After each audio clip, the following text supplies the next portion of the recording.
भावार्थ रामायण बालकांड अध्याय 16वा. रेणुका मातेची कथा आणि परशुरामाचा पराक्रम. श्री गणेशाय नमः. श्री रामचंद्राय नमः.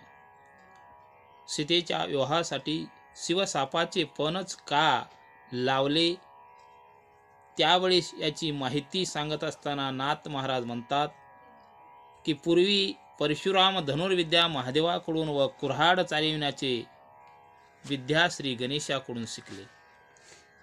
एके दिवशी परशुराम विद्या संपादन करण्यासाठी कैलासात राहत असताना त्यावेळेस रेणुका माता 10 वरे परशुरामा, 10 वरे परशुरामा अशी हाक मारली. तेव्हा महादेवाला परशुराम आज्ञा घेत असताना महादेवाने आज्ञा दिली आणि तू अधर्माचा नाश कर असे सांगितले. आणि हे धनुष्य घे आणि उन्मत्त क्षत्रियांनाच मार. व गणेशांनाही कुऱ्हाड दिले आणि सांगितले की मातलेल्या क्षत्रियांचा नाश कर. पुढे परशुराम आश्रमाजवळ आले असताना सर्व माहिती मिळाली की तुमचे वडील जमदाग्नी यांनी त्या ठिकाणी राजासंग युद्ध करत असताना मारले गेले अशी हकीकत सांगितल्यानंतर सहस्त्र अर्जुन इथे येऊन राजांना भोजन द्यावे असे म्हटल्यानंतर रेणुका मातेला समजलं आणि त्यावेळेस रेणुका माता सर्वांना जेवण या ठिकाणी दिले. आश्रमात कशाचेही काही नसताना एवढे पंचपक्वानाचे अन्न कसे काय दिले असा विचार राजा करू लागला. त्यावेळेस सहस्त्र अर्जुनाने प्रत्यक्षात पाहिले की कामधेनू गायीच्या कृपेने हे पंचपक्वान मिळू लागले आहे. हे राजाला कळाले आणि ऋषीवर्याला जाऊन लांब बसले असताना त्यावेळेस जमदाग्नी ऋषीने पूर्ण क्रोध टाकून दिलेला होता हे राजाला माहिती होतं. मग ऋषीने राग का बाजूला सारला तेही नाथ महाराज या ठिकाणी सांगत आहेत की एके दिवशी इंद्रदेव ऋषीच्या घरी आले आणि इंद्र बोलू लागले की मला तहान लागलेली आहे. असं म्हणतात ऋषी रेणुकाला म्हणतात की या पाहुण्याला पाणी दे असे म्हणताच तेव्हा रेणुका शंका निर्माण झाली आणि आता याला पाणी द्यावे तर माझा छळण हा करील, न द्यावे तर पतिदेवाने आज्ञा दिली आहे, काय करावे अशी चिंता रेणुका मातेला लागली. आणि रेणुका माता पाणी दिले नाही. मग ऋषी स्वतः दिले. त्यावेळेस माझे काम ऐकले नाही म्हणून ऋषीने आपल्या 5 मुलांना सांगितले की हिने माझा अपमान केला आहे म्हणून हिला मारा. म्हटल्यानंतर मुले हात जोडून म्हणतात की तुम्ही जसे आहात तसे माझी माता आहे, आम्ही मातेला कसे मारावे असं म्हटल्यानंतर ऋषीने तात्काळ शाप दिला व त्याच ठिकाणी 5ही मुले मरण पावले. मग ऋषीने परशुरामाला आज्ञा दिली. आज्ञा होताच परशुरामाने आपल्या आईचे शिर उडवले. त्यावेळेस ऋषीला आनंद झाला आणि परशुरामाला म्हणतात तुला काय मागायचं आहे ते माग. असं म्हटल्यानंतर परशुराम म्हणतात की माझ्या आईला जिवंत करा.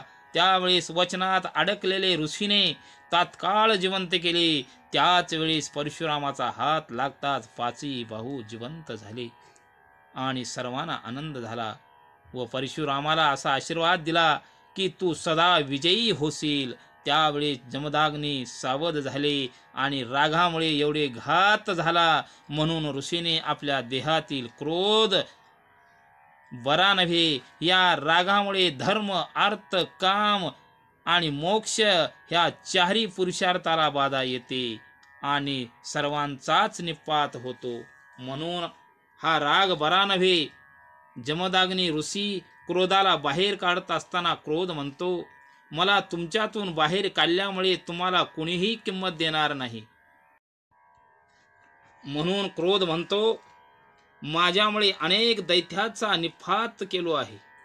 असे राग म्हणतो. त्यावेळेस ऋषीवर्य म्हणतात की ह्या देहात काम क्रोध असेल तर संसाराचं वाटोळं होतंय, म्हणून क्रोध कामाचा अधिकारी आहे, म्हणून तुला बाहेर काढले आहे. बाहेर आल्यानंतर म्हणू लागला, आता मी कुठे राहू? असं क्रोधानं म्हटल्यानंतर ऋषी म्हणतात, त्यावेळेस परशुराम हात जोडून उभे राहून म्हणतात की तुमचा क्रोध मला द्या.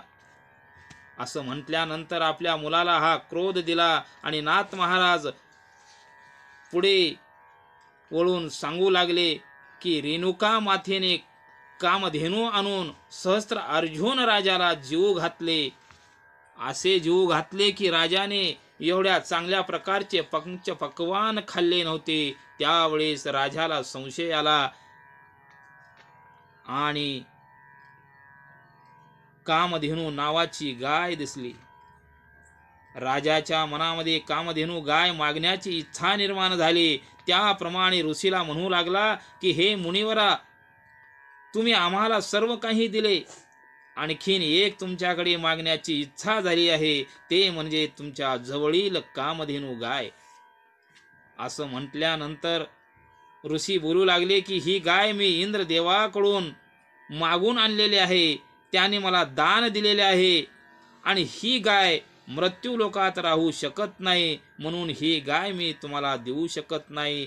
असं म्हटल्यावर ही गाय उचलून न्यावे व हे अडवण्यासाठी इंद्र जरी आला त्याला सुद्धा मारीन असा विचार करून पुढे राजा प्रधानाला आज्ञा दिली. त्याप्रमाणे ऋषी आडवे आले, तेव्हा त्याचे तेज बघून पळून गेले.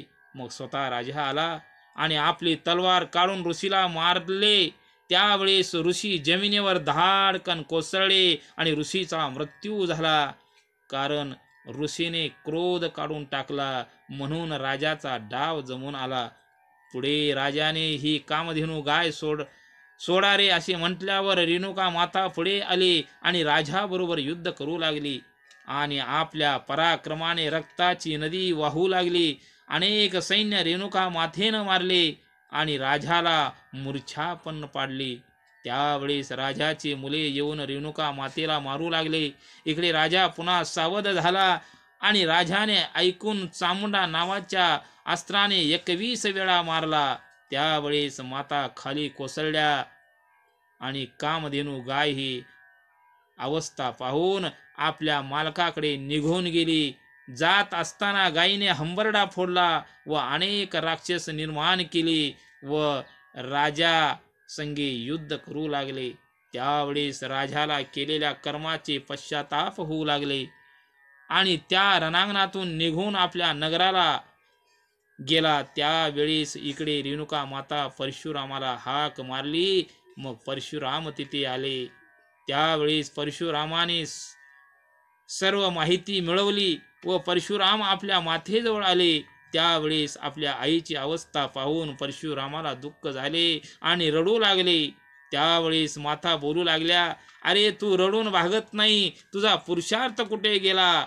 असं आईने म्हटल्यानंतर परशुराम आईला म्हणू लागले की तुम्ही आज्ञा द्या, त्या राजाचे मुंडके छेदून आणीन, फक्त मला आज्ञा दिली पाहिजे.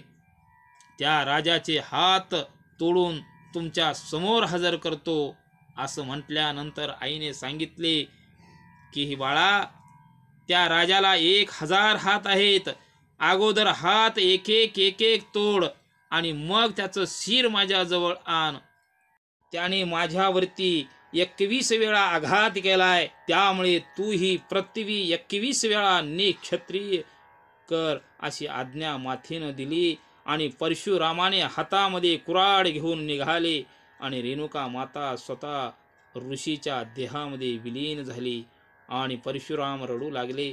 त्यावेळेस प्रेत बोलू लागले की रडू नकोस बाळा, आम्ही जे सांगितले ते कर. असं म्हटल्यानंतर परशुरामाने आपल्या आई वडिलांचे क्रिया पूर्ण झाल्यानंतर परशुरामाने महिकावतीला येऊन राजाला बाहेर यावे असं आज्ञा दिली. परंतु राजा बाहेर आलेला नाही, म्हणून जो राजाजवळ जातो तो फुलारी त्या ठिकाणी दिसला आणि त्या फुलाऱ्याला सांगितलं की तुझ्या राजाला माझ्यापर्यंत यावं असं माझं नाव सांग म्हटल्यानंतर फुलारी म्हणू लागला, माझ्यानं हे होणार नाही, कारण मी राजाला सांगावं आणि तो राजा येऊन तुम्हा ब्राह्मणाला मारावं, ही महापातक माझ्यावरती येईल, म्हणून मी सांगणार नाही असं म्हटल्यानंतर फुलारीला एकच थप्पड दिली आणि बोंब ठोकत तो राजवाड्याकडे गेला.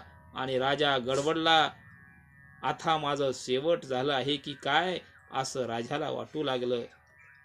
फुलाऱ्याला विचारले काय झाले. त्यावेळेस फुलाऱ्यानं सांगायला सुरुवात केला.